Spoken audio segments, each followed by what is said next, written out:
so the Greeks, they didn't want, when you look at all the things the Greeks prevented the Jews to do, they prevented them to do Shabbat. They prevented them to do Brit Mila.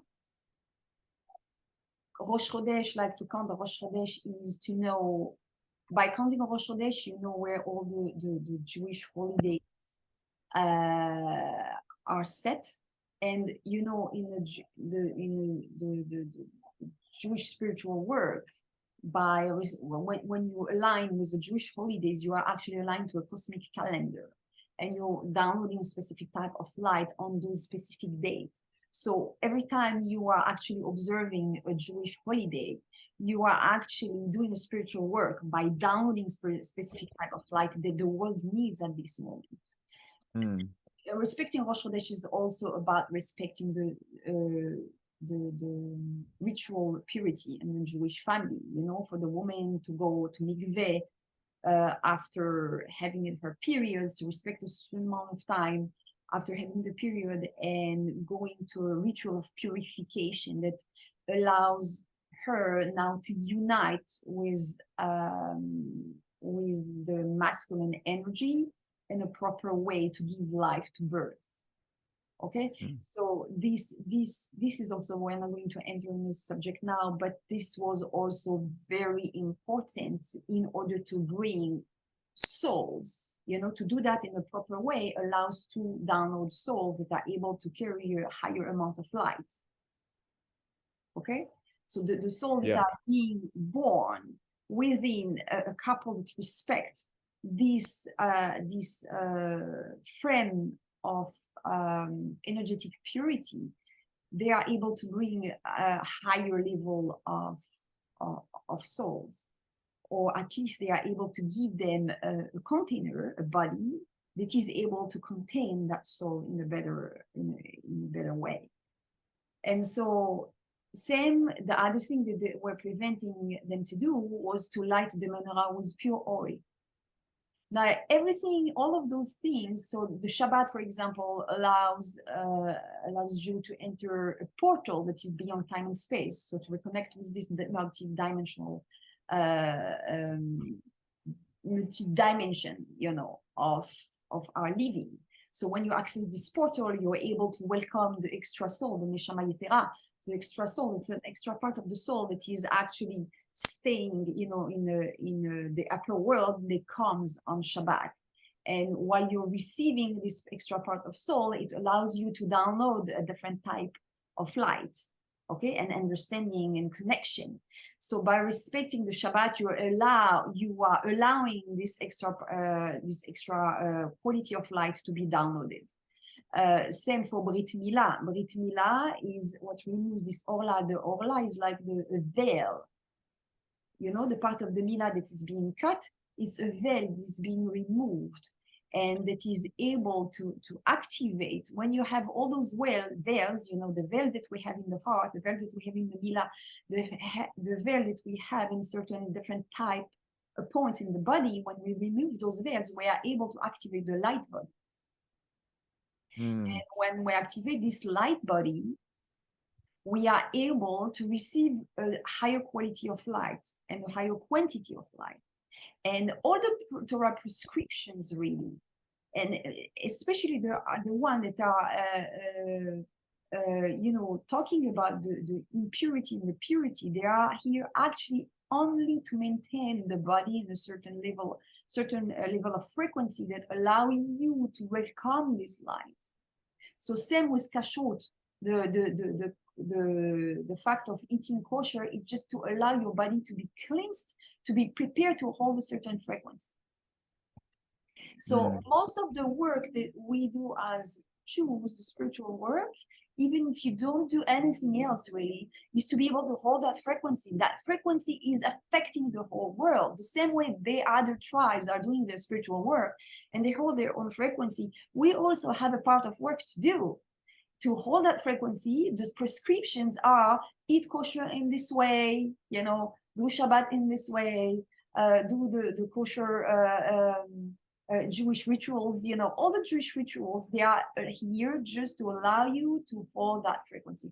And that's why the Greeks, they knew that. They didn't prevent the Jews to light the menorah. They prevented to light the menorah with a kosher oil.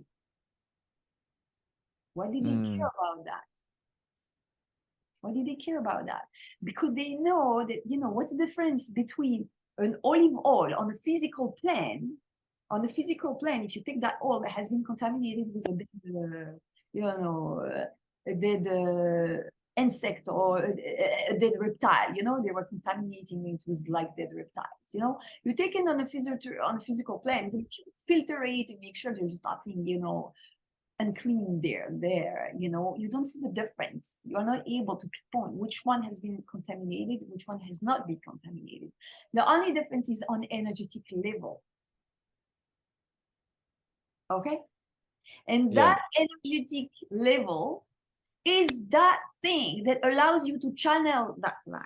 So when you're using something physical, you're navigating on this physical level dimension, and you're using physical matter to channel this spiritual light, right? So now this oil is the connector, is the device to allow you to be that, to establish that connection between the physical realm and the spiritual realm. This matter that has a spiritual, that has a physical quality, also requires a spiritual quality and an energetic quality in order to be the device that allows that connection. And therefore, it needs to be energetically clean, pure. Understand? So pure is a word that, you know, that's the only word that we are having, you know, in English, but really it's not really about pure. It's really about energetically compatible. Okay, so everything that about, you know, eating kosher is the same thing, is about making your vessel, your body energetically compatible in order to hold this specific light that will give you the quality of frequency that you need to hold as a Jewish spiritual worker in order to perform your duty, you know, among the other light workers and the other tribes that all do their duty. This is your duty as a spiritual Jewish light worker. Okay, so now when we reduce all of those, this work, these rituals to the mental level, and of course there is a lot to say on mental level, a lot to say. This is not what we are talking about now. But when you reduce it to this level, this is a Greek way of functioning. You're missing out. You're missing out a lot. You're missing out the essence of the work. And so that's, what was, sorry? Yeah. What do you say? So what was the reduction of the rituals to just the mental level? Like, in what way was it brought to just the mental level? So they were saying, okay, you need olive oil to light the menorah. Light the menorah with this oil. They did not want. They denied the right of the Jews to access to that dimension that was beyond the spirit, the physical dimension. Okay, you want to do something that is, you know, you agree that we agree that there is a God, there are many gods. Okay, we agree. But for you to make the connection and to invite that spiritual dimension on a physical level, they were against that. They were against the union, the sacred union between the divine above and the spiritual below. The physical. And this is the whole work of the Jewish tribe, really, is to create that union. And that's why we are not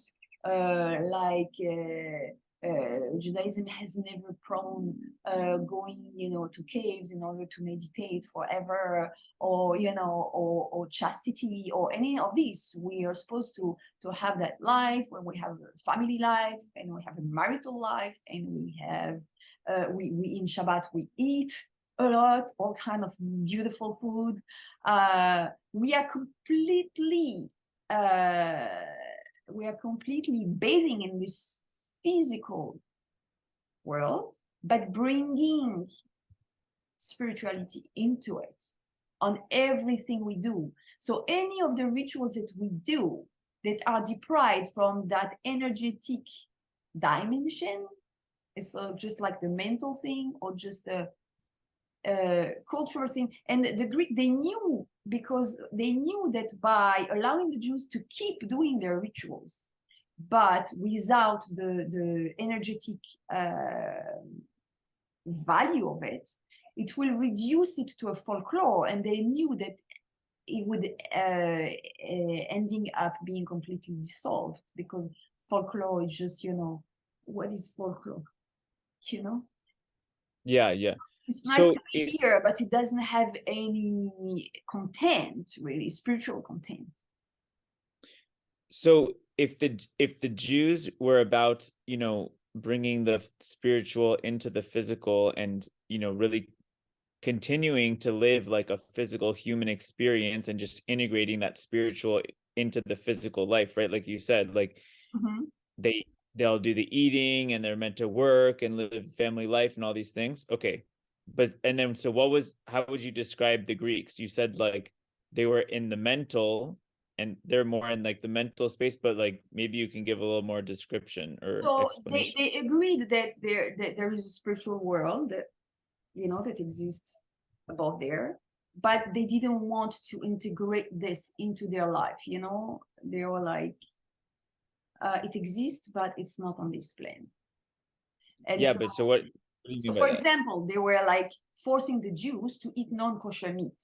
So they would say, okay, so if you don't eat this kosher meat, non-kosher meat, I will kill you. This is what they were doing. So they were putting in front of them a piece of meat that was like kosher and a piece of meat that was not kosher. Now they were saying, are you able to tell me the difference between those two pieces of meat?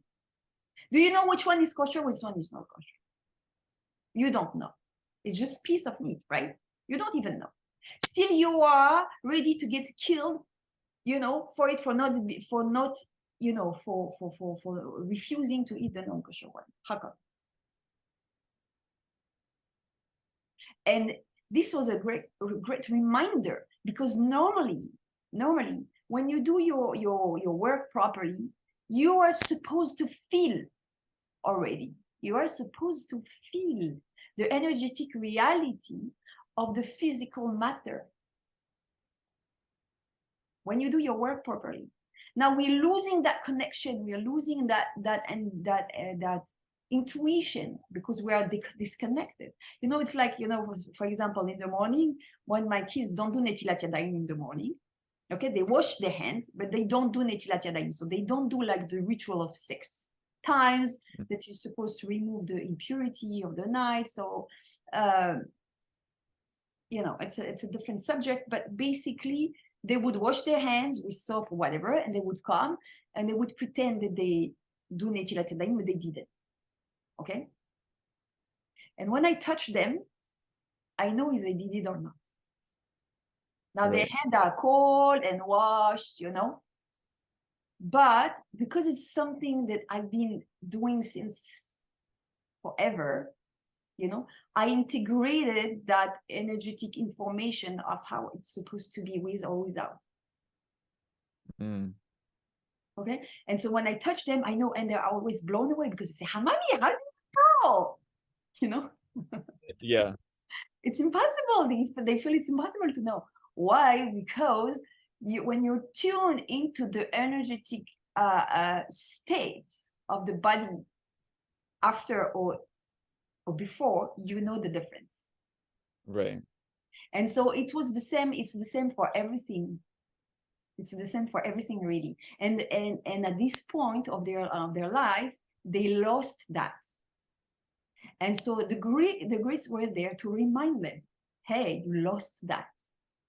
If they were aligned, the Greeks wouldn't have been able to come and do that to them. They wouldn't have been able to come and contaminate their essence. And the Greek, they did that with all the other civilizations, and by the way, not just with the Jews. They were conquering lands. They were conquering lands everywhere, and they were doing that to everybody. And so it was the Israel, it took a little bit longer, maybe, but eventually they succeeded to do it. And the reason why they succeeded, it's because we lost that dimension when we are supposed to be always have that awareness. And this is what the spiritual worker is supposed to do, really. It's not, us, physical beings performing some spiritual work sometimes, some spiritual ritual sometimes. No, we are light workers who are navigating through these physical realm and expressing, this spiritual work within this realm. It's a completely different approach, because then when awareness is constant, and even for the things that we are not aware yet, the moment we are doing this with that level of consciousness, we are opening up to the deeper understanding of what is actually this action, this ritual is actually doing on other realms.